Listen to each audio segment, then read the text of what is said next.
Versículo 1. Hijitos míos, les escribo estas cosas para que no cometan pecado.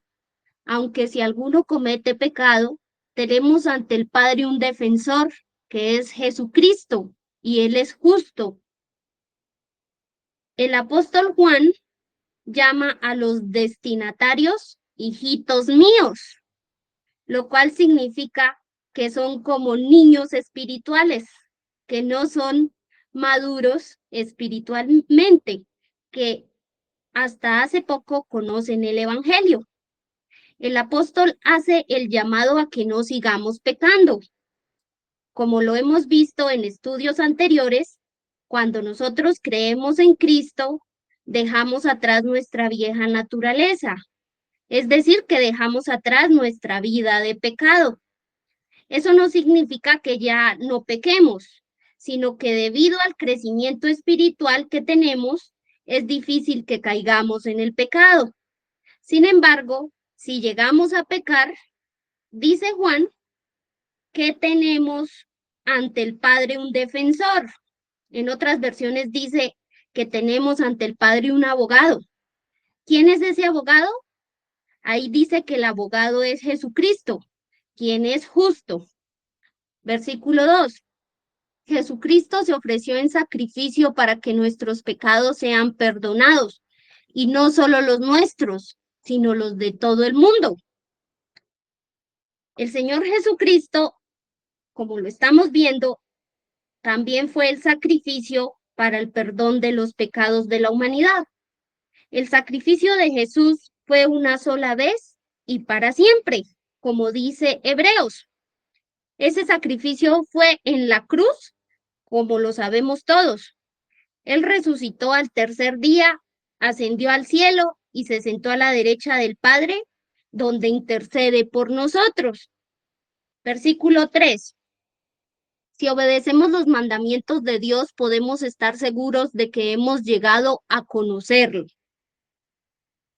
Tenemos la certeza de que conocemos al Señor Jesucristo porque obedecemos los mandamientos de Dios. Antes de conocer al Señor, llevábamos una vida desenfrenada, pero después de conocerlo, buscamos agradarle, manteniéndonos firmes en la palabra de Dios y evitando pecar. Versículo 4. Pero si alguno dice, yo lo conozco y no obedece sus mandamientos, es un mentiroso y no hay verdad en él. Yo puedo decir que conozco a Cristo, pero caigo fácilmente en el pecado. No obedezco la palabra de Dios. Entonces soy mentirosa, porque realmente mi vida no ha cambiado. Es decir, que no conozco a Cristo. Versículo 5. En cambio, si uno obedece su palabra, en él se ha perfeccionado verdaderamente el amor de Dios, y de ese modo sabemos que estamos unidos a él. Estamos unidos a Dios cuando buscamos agradarle, cuando obedecemos su palabra. Y es ahí cuando el amor de Dios se perfecciona en nosotros, porque como les he mencionado en sesiones anteriores, cuando creemos en el Señor Jesús, el Espíritu Santo habita en nosotros. Y es solamente a través del Espíritu Santo que podemos dar fruto espiritual, que podemos ser criaturas nuevas y que podemos agradar a Dios. Versículo 6. El que dice que está unido a Dios debe vivir como vivió Jesucristo. El Señor Jesucristo es el ejemplo a seguir. ¿Y cómo fue el Señor Jesucristo cuando estuvo en la tierra? Fue un hombre que hacía la voluntad del Padre, que amó a toda la humanidad, que hasta dio su vida por ella. Un hombre manso y humilde, un hombre justo, un hombre que siempre dijo la verdad, que nunca pecó. Ese es el hombre que nosotros debemos imitar. Si seguimos su ejemplo, podemos tener la seguridad de que realmente estamos unidos a Dios. Versículo 7. Queridos hermanos, este mandamiento que les escribo no es nuevo, es el mismo que ustedes recibieron desde el principio. Este mandamiento antiguo es el mensaje que ya oyeron. El apóstol Juan dice que el mandamiento que escribe no es nuevo, sino que Cristo lo dio desde el principio. En el Evangelio de Juan vimos que Cristo dijo, un mandamiento nuevo os doy, que os améis unos a otros como yo os he amado, que también os améis unos a otros.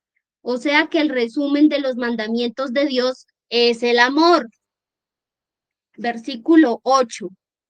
Y sin embargo, esto que les escribo es un mandamiento nuevo, que es verdad tanto en Cristo como en ustedes, porque la oscuridad va pasando y ya brilla la luz verdadera. La historia de la humanidad cambió con la venida del Señor Jesucristo a la tierra y sobre todo con su sacrificio en la cruz. En el Antiguo Testamento no hubo un sacrificio que limpiara completamente el pecado del ser humano, es decir, que la humanidad estaba en oscuridad, pero cuando Cristo va a la cruz, limpia hasta la conciencia del ser humano, es decir, que Cristo es la luz verdadera para la humanidad. El mandamiento nuevo es el amor, que es verdad en Cristo, quien dio su vida por amor a la humanidad, y es verdad en nosotros que hemos creído en él. Versículo 9. Si alguno dice que está en la luz, pero odia a su hermano, todavía está en la oscuridad.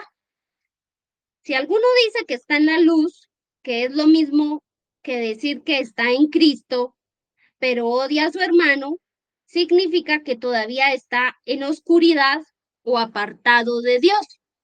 Versículo 10. El que ama a su hermano vive en la luz y no hay nada que lo haga caer. Si yo amo a mi prójimo, tanto a mis amigos como a quienes me hacen la vida imposible, eso significa que vivo en la luz o unido al Señor Jesucristo y nada me hace caer porque no tengo ningún sentimiento en contra de nadie en el corazón. Versículo 11. Pero el que odia a su hermano vive y anda en la oscuridad y no sabe a dónde va, porque la oscuridad lo ha dejado ciego. Pero cuando yo odio a algunas personas, vivo llena de resentimientos, estoy llena de amargura por lo que me hicieron, tengo pensamientos de venganza, les deseo mal a los demás, no quiero que estén bien. Eso significa que estoy en oscuridad o apartada de Dios, porque estoy ciega, no quiero perdonar, no me doy cuenta que ese resentimiento a la única persona que afecta es a mí, a nadie más. Versículo 12. Hijitos, les escribo a ustedes porque Dios, gracias a Jesucristo, les ha perdonado sus pecados.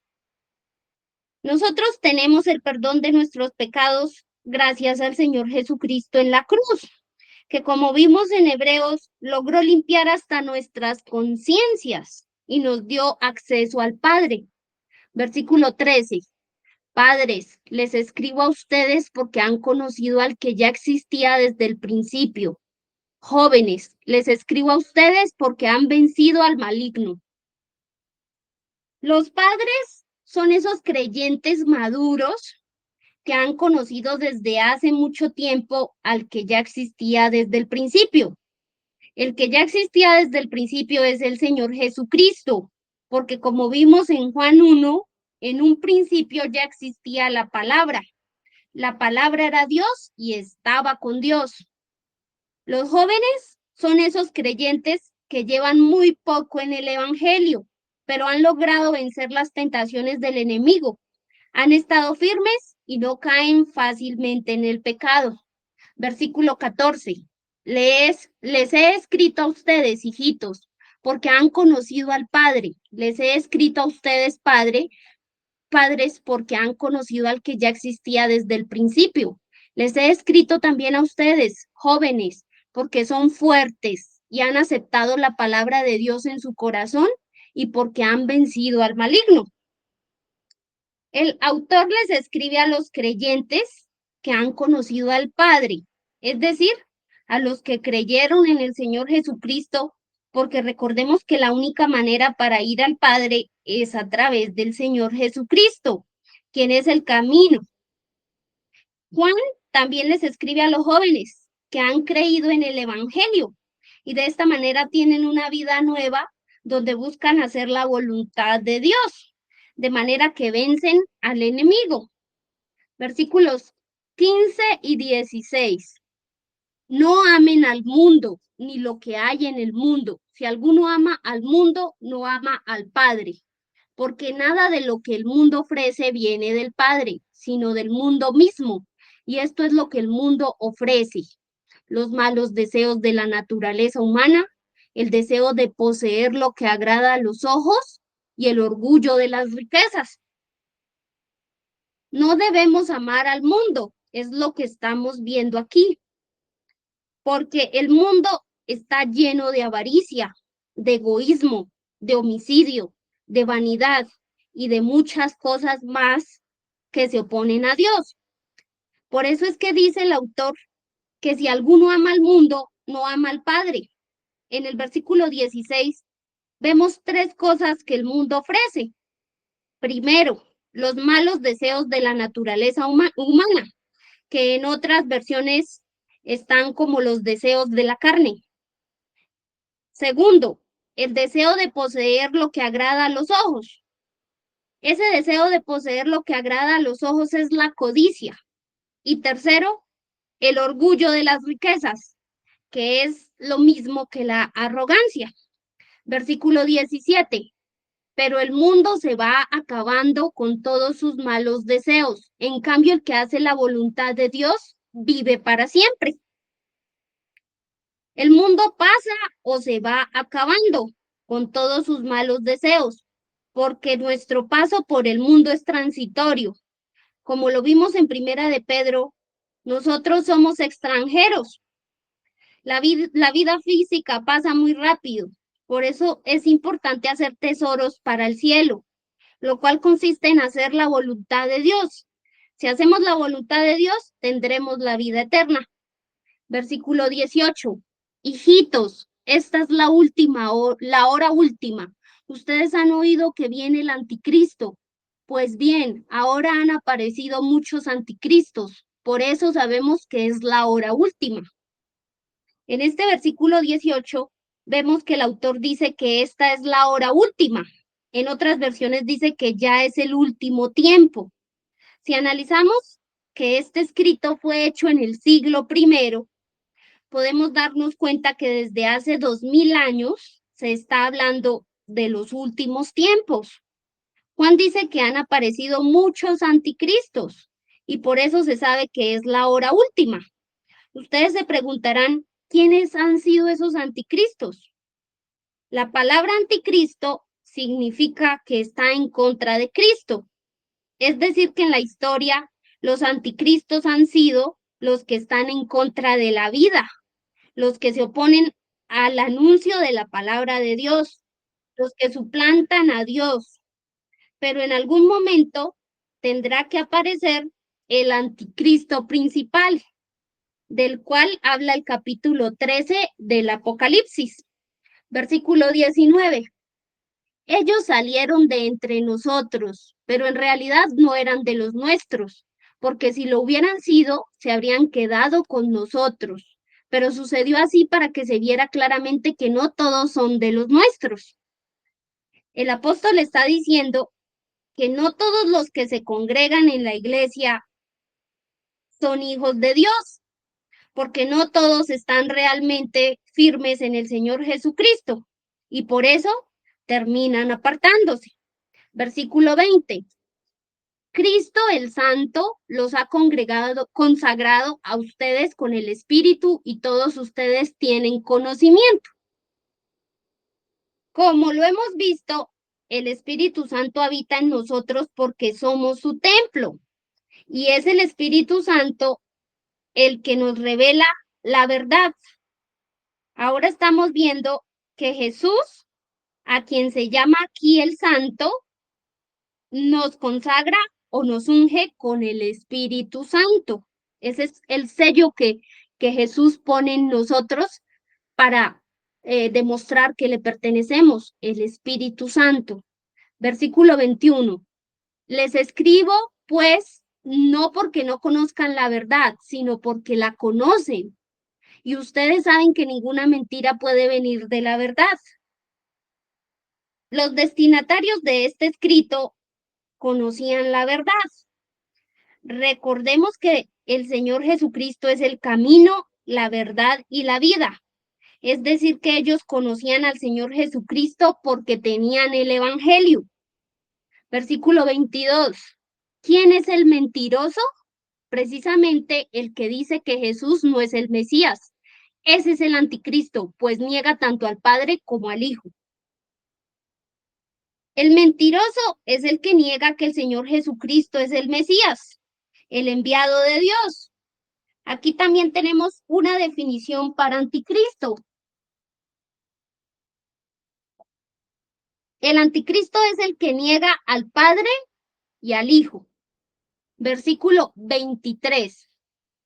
Cualquiera que niega al Hijo tampoco tiene al Padre, pero el que se declara a favor del Hijo tiene también al Padre. Si yo digo que creo en el Padre, pero no creo en el Hijo, pues realmente no creo en el Padre, porque recordemos que en el Evangelio de Juan dice que Jesús es el camino, la verdad y la vida, y que nadie va al Padre sino por Jesús. Hay quienes dicen, yo sí creo en Dios, pero no creo que Jesucristo haya sido el Mesías.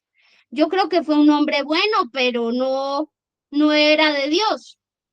Ellos se contradicen con la Biblia, porque la Biblia menciona todo el tiempo que el Señor Jesucristo es el Hijo de Dios. Versículo 24. Por eso guarden ustedes en su corazón el mensaje que oyeron desde el principio. Y si lo que oyeron desde el principio queda en su corazón, también ustedes permanecerán unidos con el Hijo y con el Padre. Juan les está diciendo que guarden en el corazón el mensaje que oyeron desde el principio para que permanezcan unidos al Hijo y al Padre. ¿Cuál será ese mensaje? El mensaje es el que dio el Señor Jesucristo, que se resume en que Él es el Hijo de Dios. Versículo 25. Esto es precisamente lo que nos ha prometido Jesucristo, la vida eterna. La promesa de la vida eterna la hemos visto en todos los estudios bíblicos. En el Evangelio de Juan dice que la vida eterna es conocer a Dios y al Señor Jesucristo. Versículo 26. Les estoy escribiendo acerca de quienes tratan de engañarlos. Estamos viendo que desde el inicio de la iglesia ya existían personas que querían engañar a los creyentes, querían apartarlos de la creencia en el Señor Jesucristo como el Salvador. Versículo 27. Pero ustedes tienen el Espíritu Santo con el que Jesucristo los ha consagrado y no necesitan que nadie les enseñe, porque el Espíritu que Él les ha dado los instruye acerca de todas las cosas y sus enseñanzas son verdad y no mentira. Permanezcan unidos a Cristo conforme a lo que el Espíritu les ha enseñado.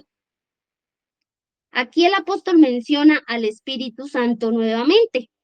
Como acabamos de ver, el Espíritu Santo revela la verdad. Si la verdad es Cristo, pues el Espíritu Santo lo revela.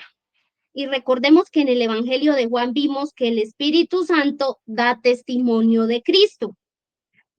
Versículo 28.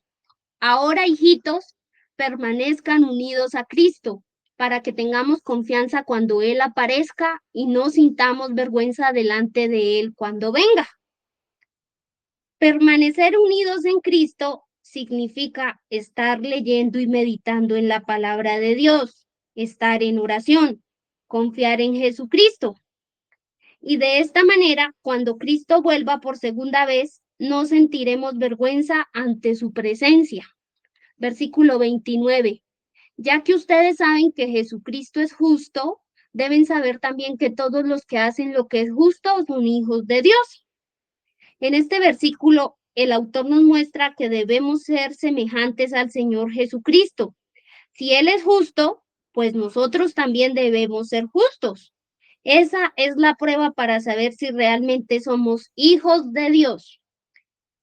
Capítulo 3, versículo 1. Miren cuánto nos ama Dios el Padre, que se nos puede llamar hijos de Dios, y lo somos.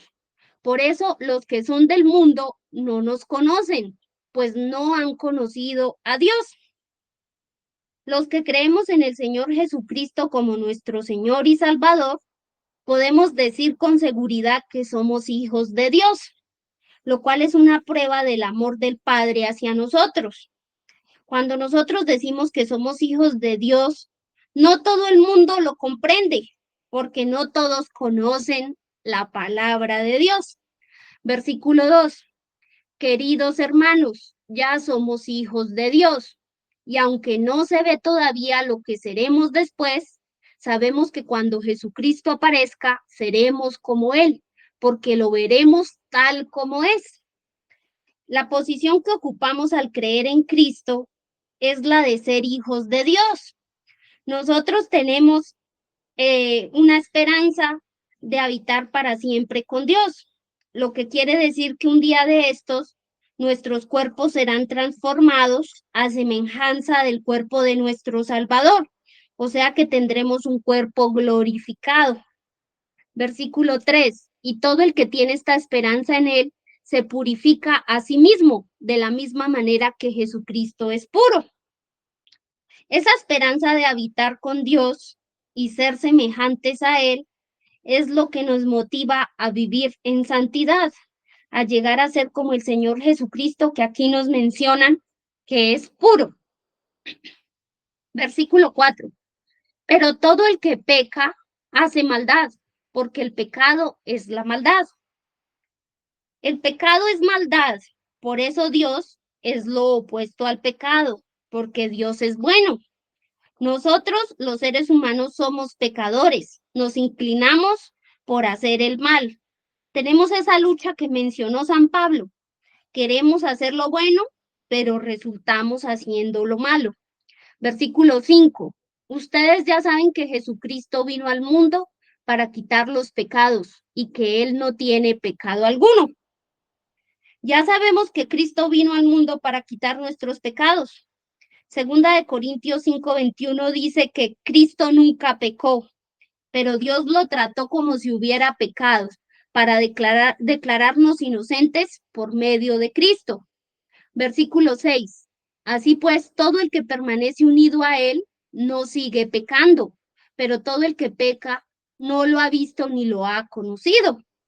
Este versículo 6 es muy importante. Cuando yo estoy unida a Cristo, dejo de pecar. Los que pecan no lo han visto ni lo han conocido. Eso quiere decir que la única forma para nacer de nuevo y dejar la naturaleza pecaminosa es creyendo en Cristo, para que el Espíritu Santo habite en nosotros y de esta manera podamos hacer la voluntad del Padre. Versículo 7. Hijitos míos, que nadie los engañe. El que practica la justicia es justo como Él es justo. Si nosotros estamos unidos a Cristo, vamos a renunciar al pecado. Eso no quiere decir que dejamos totalmente de pecar, pero sí, pero sí es claro que ya no nos vamos a dejar dominar por el pecado.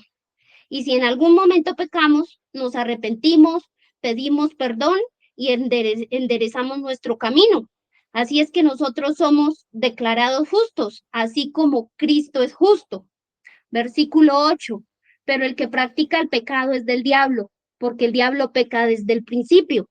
Precisamente para esto ha venido el Hijo de Dios, para deshacer lo hecho por el diablo. Esta afirmación es muy clara. El que practica el pecado es del diablo. El diablo fue el que convenció a Adán y Eva de comer del fruto prohibido. Y de esta manera fue que entró el pecado en el mundo. Por esto fue que vino el Señor Jesucristo al mundo, para limpiarnos del pecado y deshacer toda esa obra maligna. Versículo 9. Ninguno que sea hijo de Dios practica el pecado, porque tiene en sí mismo el germen de la vida de Dios y no puede seguir pecando porque es hijo de Dios. Cuando nacemos de nuevo somos hijos de Dios. Nacer de nuevo significa que ya no practicamos pecado o no vivimos dominados por el pecado. Nacer de nuevo implica que el Espíritu Santo habite en nosotros y solo el Espíritu Santo es quien nos ayuda a dominar nuestro cuerpo para que no caigamos en pecado. Versículo 10. Se sabe quiénes son hijos de Dios y quiénes son hijos del diablo, porque cualquiera que no hace el bien o no ama a su hermano no es de Dios. Si nosotros hacemos el mal a los demás y los odiamos, no somos de Dios. Eso está aquí.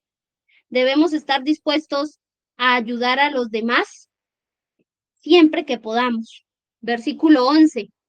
Este es el mensaje que han oído ustedes desde el principio, que nos amemos unos a otros.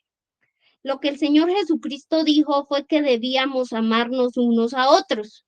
Ese fue el mensaje que dio al principio, cuando llamó a sus discípulos. Y luego los discípulos siguieron dando ese mensaje. Versículo 12. No seamos como Caín, que era del maligno y mató a su hermano. ¿Y por qué lo mató? Pues porque los hechos de Caín eran malos y los de su hermano buenos. El resumen del versículo 12 es que Caín mató a su hermano por envidia. Y el autor nos dice que no seamos como Caín, que era del diablo. Versículo 13. Hermanos míos, no se extrañen si los que son del mundo los odian. Los creyentes no debemos sorprendernos cuando el mundo nos odie, nos deteste, nos rechace por causa de Cristo. En el Evangelio de Juan, exactamente el capítulo 15, versículos 18 al 19, el Señor Jesús dijo, si el mundo os odia, saben que a mí me ha odiado antes que a vosotros. Si fueras del mundo, el mundo amaría lo suyo, pero porque no sois del mundo, antes yo os elegí del mundo, por eso el mundo os odia. Lo que estamos viendo aquí es que el mundo odia a los que siguen al Señor Jesucristo.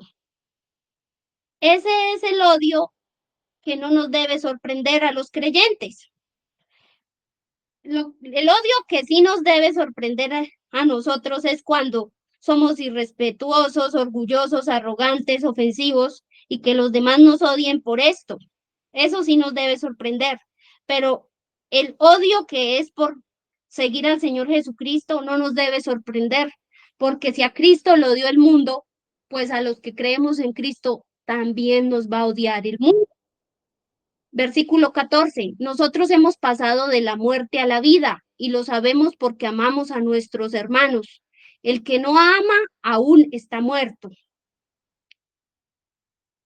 La prueba de que nosotros hemos pasado de la muerte a la vida o de estar alejados de Dios, o sea, de pasar de estar alejados de Dios a estar unidos a Él, es que amamos a los demás. Cuando yo vivo con odios, con resentimientos, significa que estoy apartado de Dios. Pero cuando yo perdono, cuando paso por alto la ofensa de los demás, cuando amo a los demás, significa que estoy unido a Dios. Versículo 15. Todo el que odia a su hermano es un asesino.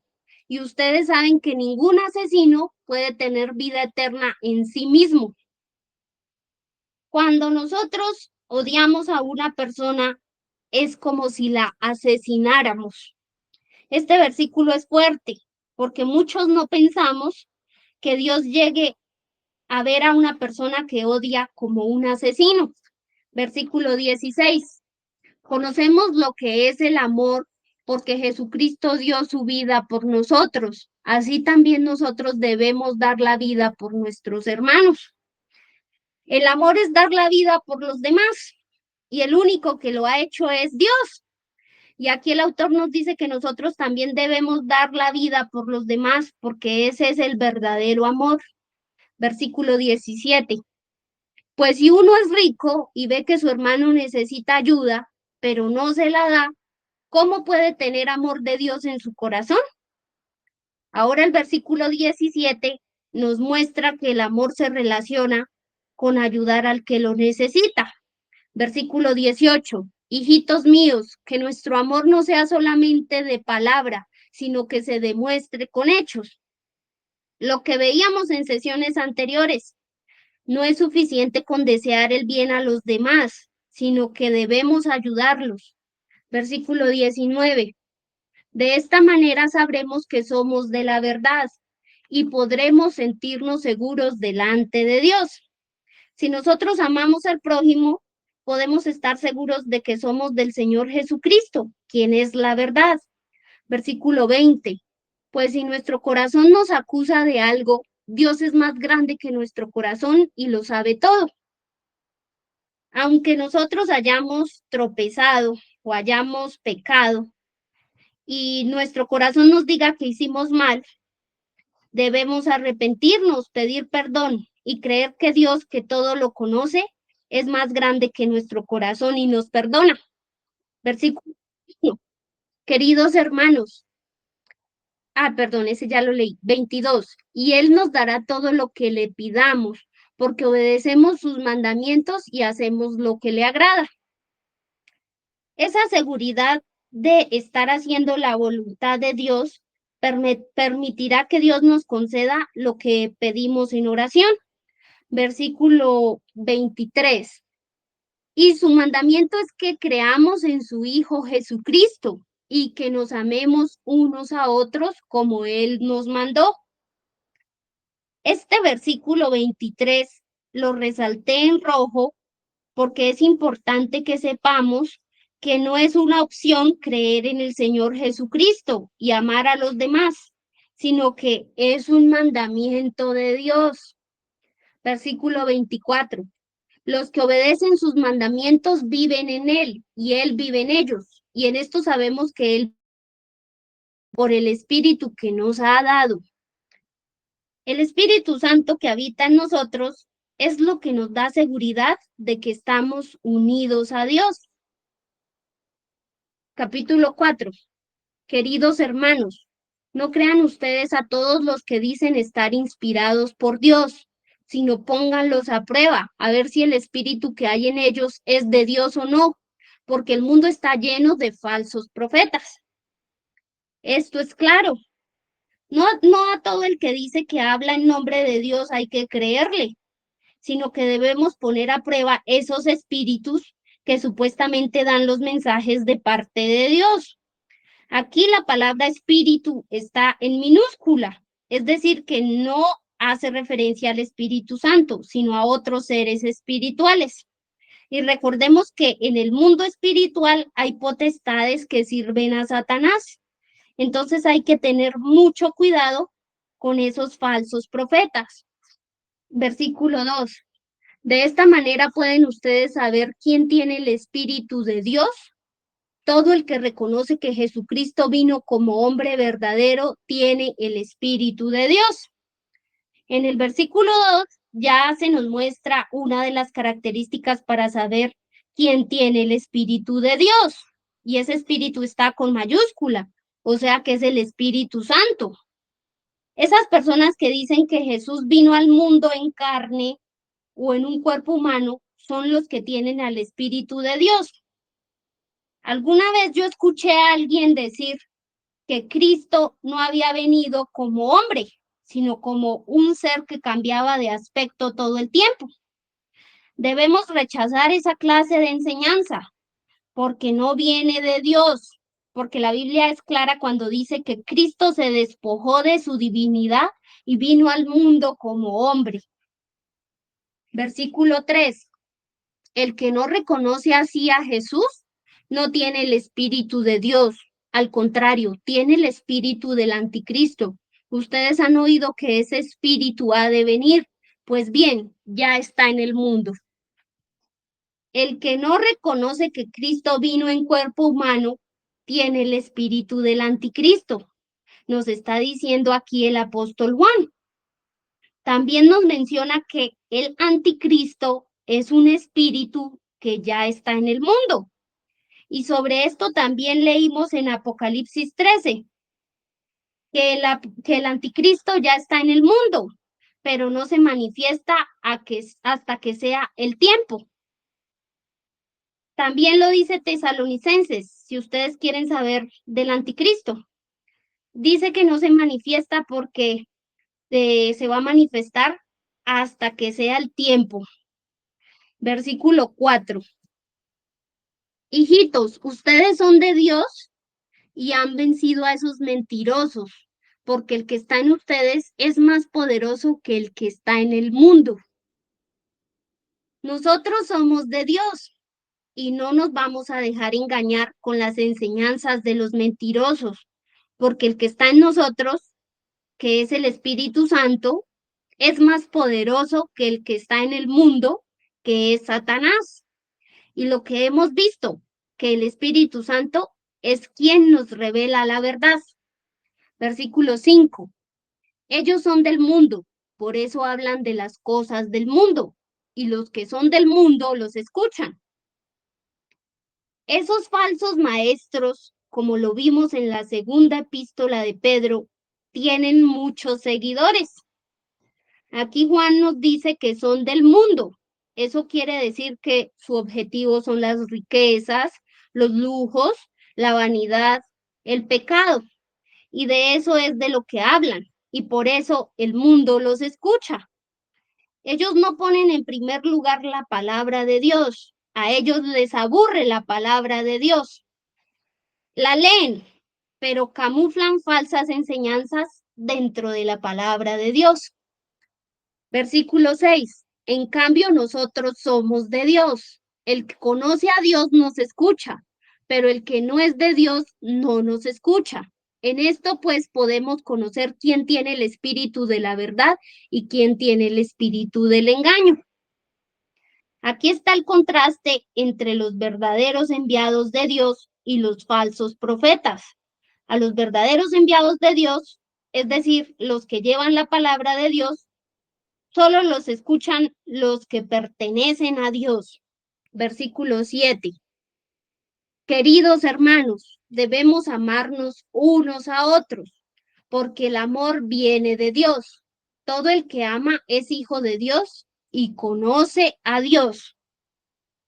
Juan nos recomienda que nos amemos unos a otros, porque el amor viene de Dios. Ese amor es el que consiste en estar dispuestos a servir o ayudar a los demás, en buscar siempre el bien para los demás, a no pensar mal de los demás, a pasar por alto las ofensas de los demás, a dar sin esperar nada a cambio. Versículo 8. El que no ama no ha conocido a Dios, porque Dios es amor. Dios es amor, lo dice aquí el versículo 8. Y si nosotros lo hemos conocido, vamos a amar al prójimo, tanto al que es fácil de amar como al que es difícil de amar, porque es muy fácil amar a nuestros amigos, pero para Dios tiene mucho más mérito que nosotros amemos a nuestros enemigos. Versículo 9. Dios mostró su amor hacia nosotros al enviar a su Hijo único al mundo para que tengamos vida por él. Dios nos mostró su amor cuando envió a su único Hijo al mundo a dar la vida por nosotros. La humanidad estaba perdida por su pecado y Dios no tiene que ver nada con el pecado. Así que si Dios hubiera podido dejar que la humanidad permaneciera en muerte espiritual, pues lo podría haber hecho. Pero fue tanto el amor de Dios por la humanidad que dio al único hijo que tenía, el hijo bueno, sin pecado, sin mancha, que no debía nada, para darnos vida eterna a nosotros, que somos malhechores. Versículo 10. El amor consiste en esto, no en que nosotros hayamos amado a Dios, sino en que Él nos amó a nosotros y envió a su Hijo, para que ofreciéndose en sacrificio, nuestros pecados quedaran perdonados. El amor consiste en que Dios nos amó y se acercó a nosotros a través de su Hijo, que dio su vida en la cruz para que nuestros pecados fueran perdonados. El amor no es de la humanidad hacia Dios, es de Dios hacia la humanidad. Versículo 11. Queridos hermanos, si Dios nos ha amado así, nosotros también debemos amarnos unos a otros. Si Dios nos amó de esa manera, dando la vida por nosotros, de esa misma manera nosotros debemos amar a nuestro prójimo. Lucas 6, 27, 31 dice, pero a ustedes que me escuchan, les digo, amen a sus enemigos, hagan bien a quienes los odian, bendigan a quienes los maldicen, oren por quienes los insultan. Si alguien te pega en una mejilla, ofrécele también la otra. Y si alguien te quita la capa, déjale que se lleve también tu camisa. A cualquiera que te pida algo, dáselo. Y al que te quite lo que es tuyo, no se lo reclames. Hagan ustedes con los demás como quieren que los demás hagan con ustedes. Versículo 12. A Dios nunca lo ha visto nadie, pero si nos amamos unos a otros, Dios vive en nosotros y su amor se hace realidad en nosotros. Esto es claro, nadie ha visto a Dios, pero a través del amor Dios vive en nosotros. Versículo 13. La prueba de que nosotros vivimos en Dios y de que Él vive en nosotros es que nos ha dado su espíritu, lo que hemos visto todo el tiempo. El Espíritu Santo habita en nosotros y el fruto del Espíritu Santo es amor. Versículo 14. Y nosotros mismos hemos visto y declaramos que el Padre envió a su Hijo para salvar al mundo. El apóstol Juan está diciendo que él es testigo de que el Hijo de Dios vino al mundo para salvarnos. Versículo 15. Cualquiera que reconoce que Jesús es el Hijo de Dios, vive en Dios y Dios en él. Aquí tenemos otra revelación para saber si estamos unidos a Dios. Estamos unidos a Dios cuando reconocemos que el Señor Jesús es su Hijo. Versículo 16. Así hemos llegado a saber y creer que Dios nos ama. Dios es amor, y el que vive en el amor vive en Dios y Dios en él. Si nosotros damos ese fruto que es el amor, podemos estar seguros de que estamos unidos a Dios. Versículo 17. De esta manera se hace realidad el amor en nosotros, para que en el día del juicio tengamos confianza, porque nosotros somos en este mundo tal como es Jesucristo. Cuando nosotros creemos y amamos al Señor Jesucristo, vamos a estar unidos a Él y vamos a amar a nuestro prójimo. Y esto nos va a dar seguridad o confianza cuando tengamos que dar cuentas a Dios. Versículo 18. Donde hay amor no hay miedo. Al contrario, el amor perfecto echa fuera el miedo, pues el miedo supone el castigo. Por eso, si alguien tiene miedo, es que no ha llegado a amar perfectamente. Este versículo 18 nos dice que no debemos tener temor del juicio de Dios, porque el amor que sentimos por Jesús y por el prójimo nos da seguridad. Versículo 19. Nosotros amamos porque Él nos amó primero. Dios nos amó primero, cuando no teníamos ningún valor. Envió a su Hijo amado a dar la vida por nosotros y ahora nosotros le amamos. Versículo 20. Si alguno dice, yo amo a Dios y al mismo tiempo odia a su hermano, es un mentiroso. Pues si uno no ama a su hermano, a quien ve, tampoco puede amar a Dios a quien no ve.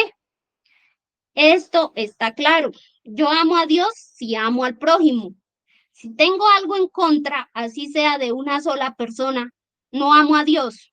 Lo que uno le hace a los demás, a quienes puede ver, es como si se lo hiciera directamente a Dios. Versículo 21. Jesucristo nos ha dado este mandamiento, que el que ama a Dios, ame también a su hermano. Amar a Dios implica amar al prójimo y es un mandamiento de Dios. Capítulo 5, rápidamente. Versículo 1.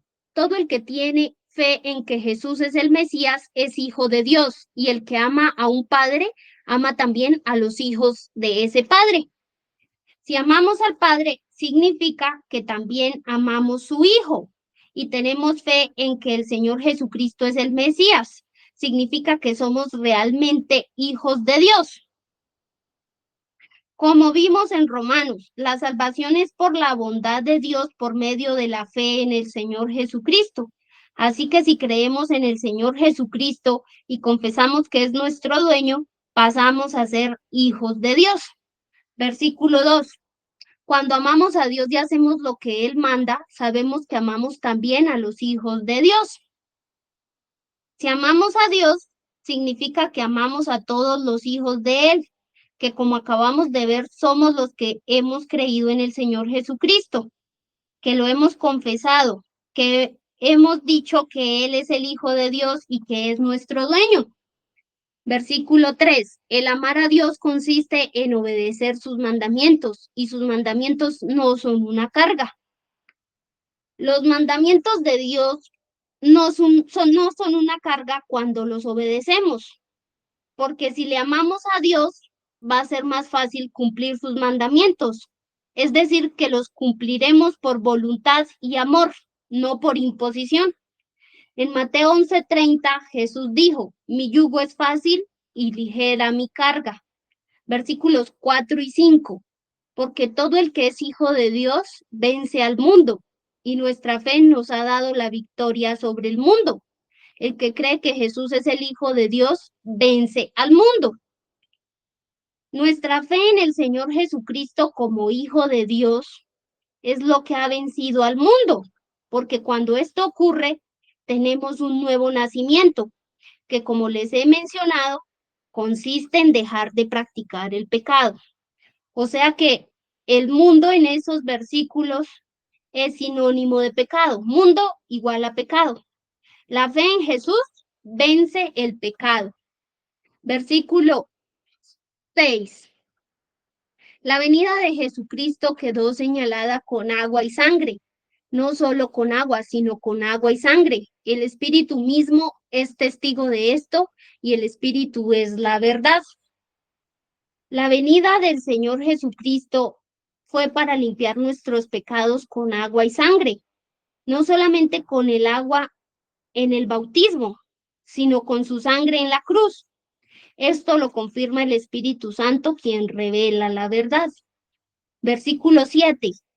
Tres son los testigos, porque tres son los que dan testimonio en el cielo, el Padre, el Verbo y el Espíritu Santo, y estos tres son uno.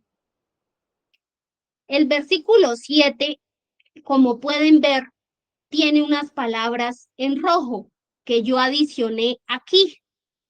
Es decir, que en esta versión católica que se llama Dios habla hoy, no están esas palabras en rojo. Sin embargo, en la versión Reina Valera sí fueron incluidas esas palabras en rojo. Esto es lo que los teólogos llaman la coma joánica o paréntesis joánico. Ustedes dirán qué quiere decir eso. Eso quiere decir que antes del año 800 después de Cristo, solo aparecía en el versículo 7 la frase, tres son los testigos. No aparecía nada más. Pero después alguien incluyó la frase que está en rojo, la cual hace alusión a la Trinidad. Y es por esto que hay variación entre las diferentes versiones bíblicas. Entonces, para que les quede claro, aquí en el versículo 7, lo que está en negro, tres son los testigos, lo tiene la Biblia católica y la Biblia de Jerusalén. Y lo que está en rojo lo tienen otras versiones como la Reina Valera, que es protestante. Versículo 8. El espíritu, el agua y la sangre, y los tres están de acuerdo. Aquí vemos que hay tres testigos que están de acuerdo. Ustedes se preguntarán, ¿y están de acuerdo en qué? Están de acuerdo en que el Señor Jesucristo, siendo el Hijo de Dios, vino al mundo en cuerpo humano y murió en la cruz para el perdón de nuestros pecados. Los tres testigos son el Espíritu Santo, quien revela la verdad. El agua, que tiene dos interpretaciones. Algunos estudiosos dicen que es el agua del bautismo, que nos identifica con la muerte y resurrección de Cristo. Y otros dicen que es la palabra de Dios, porque es la que transforma nuestra mente, nos hace creer. Y el otro testigo es la sangre del Señor en la cruz, que limpió hasta nuestra conciencia, como lo dice Hebreos. Versículo 9. Aceptamos el testimonio de los hombres, pero el testimonio de Dios es de mucho más valor, porque consiste en el testimonio que Dios ha dado acerca de su Hijo. En el Evangelio de Juan vimos que los judíos querían matar a Cristo porque decía que él era el Hijo de Dios. Y Cristo decía que él no recibía testimonio de hombre. Él dijo que el Padre que lo había enviado era quien daba testimonio de él. Dijo que las escrituras también daban testimonio de él y que las obras que él hacía daban testimonio de él. En este versículo, Juan también está diciendo lo mismo, que el testimonio de Dios es de mucho más valor que el de los hombres. Versículo 10. El que cree en el Hijo de Dios lleva este testimonio en su propio corazón. El que no cree en Dios lo hace aparecer como mentiroso, porque no cree en el testimonio que Dios ha dado acerca de su Hijo. Los que dicen que Cristo no es el Hijo de Dios y dicen que Dios no existe, se oponen a lo que está escrito en la palabra. Eso significa que tratan a Dios de mentiroso. Versículos 11 y 12. Este testimonio es que Dios nos ha dado vida eterna y que esta vida está en su Hijo. El que tiene al Hijo de Dios tiene también esta vida, pero el que no tiene al Hijo de Dios no la tiene. La vida eterna, como lo hemos repetido todo el tiempo, es conocer a Dios y al Señor Jesucristo. Creer en Jesucristo es la única forma de tener esa vida eterna. Eso es lo que estamos viendo aquí en los versículos 11 y 12. Versículo 13. Les escribo esto a ustedes que creen en el Hijo de Dios, para que sepan que tienen vida eterna. Aquí el apóstol Juan nos reitera que los que creemos en Cristo tenemos vida eterna. De eso debemos estar seguros. Versículo 14. Tenemos confianza en Dios porque sabemos que si le pedimos algo conforme a su voluntad, Él nos oye. La confianza es sinónimo de fe. Nosotros sabemos que si le pedimos a Dios algo en oración y que está de acuerdo con su voluntad, Él nos oye. Esto también lo vimos en Santiago, donde decía que no debíamos pedir para nuestros placeres, sino para nuestro crecimiento espiritual y la edificación de la iglesia. Versículo 15. Y así como sabemos que Dios oye nuestras oraciones, también sabemos que ya tenemos lo que le hemos pedido.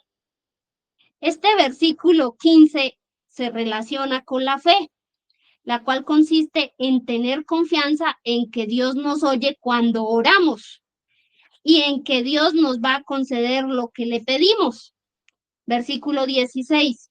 Si alguno ve que su hermano está cometiendo un pecado que no lleva a la muerte, debe orar y Dios dará vida al hermano. Si se trata de un pecado que no lleva a la muerte, hay un pecado que lleva a la muerte y por ese pecado no digo que se deba orar. Aquí en el versículo 16 es importante que nosotros identifiquemos cuál es el pecado de muerte y cuál es el pecado que no lleva a la muerte. Bueno, el pecado que lleva a la muerte es no haber creído en Cristo como el Salvador, porque acabamos de ver que creer en Cristo es un mandamiento de Dios, porque como hemos visto reiteradamente, para tener vida eterna se requiere haber tenido fe en el Señor Jesucristo. El pecado de muerte es no haber creído en el Señor Jesucristo como Hijo de Dios. Por los demás pecados que tenemos y que tienen nuestros hermanos, debemos orar. Aquí dice que Dios dará vida al hermano cuando oramos para que Dios perdone sus pecados. Versículo 17. Toda maldad es pecado, pero hay pecado que no lleva a la muerte. Todos somos pecadores y todos vamos a tener que pasar por la muerte física, pero si nos arrepentimos de corazón de nuestros pecados, Dios nos perdona y podemos estar seguros que vamos a ser parte del reino de Dios. Versículo 18. Sabemos que el que tiene a Dios como Padre no sigue pecando porque el Hijo de Dios lo cuida y el maligno no lo toca. Cuando nosotros somos hijos de Dios, dejamos de practicar el pecado. Es lo que hemos visto hoy todo el tiempo. El Señor Jesucristo es quien nos protege de la tentación del enemigo para que nosotros tropecemos o cometamos pecado. De esa tentación es de la que nos protege el Señor Jesucristo. Versículo 19. Sabemos que somos de Dios y que el mundo entero está bajo el poder del maligno. Si nosotros vemos el Evangelio, Cristo le dijo a Pilato que su reino no era de este mundo. Y en la última cena les dijo a sus discípulos, ya no hablaré mucho con ustedes, porque viene el que manda en este mundo, aunque no tiene ningún poder sobre mí. Ahí está claro, Satanás es quien gobierna este mundo, pero como vimos en Apocalipsis, el creador de la tierra y el heredero de todo es el Señor Jesucristo, porque Satanás ya fue vencido cuando Cristo murió en la cruz del Calvario. Versículo 20. Sabemos también que el Hijo de Dios ha venido y nos ha dado entendimiento para conocer al Dios verdadero. Vivimos unidos al que es verdadero, es decir, a su Hijo Jesucristo. Este es el Dios verdadero y la vida eterna. Aquí en el versículo 20 tenemos la conclusión del apóstol Juan. El Señor Jesucristo es el verdadero y también es Dios. Dios son tres personas, Padre, Hijo y Espíritu Santo. Versículo 21. Hijitos, cuídense de los dioses falsos. Y Juan nos advierte de los dioses falsos, o lo que se conoce como ídolos, que es todo eso que le quita el primer lugar a Dios en nuestra vida. Gracias por tu tiempo para compartir la palabra de Dios. Dios esté siempre contigo. Bueno, ahora sí los escucho.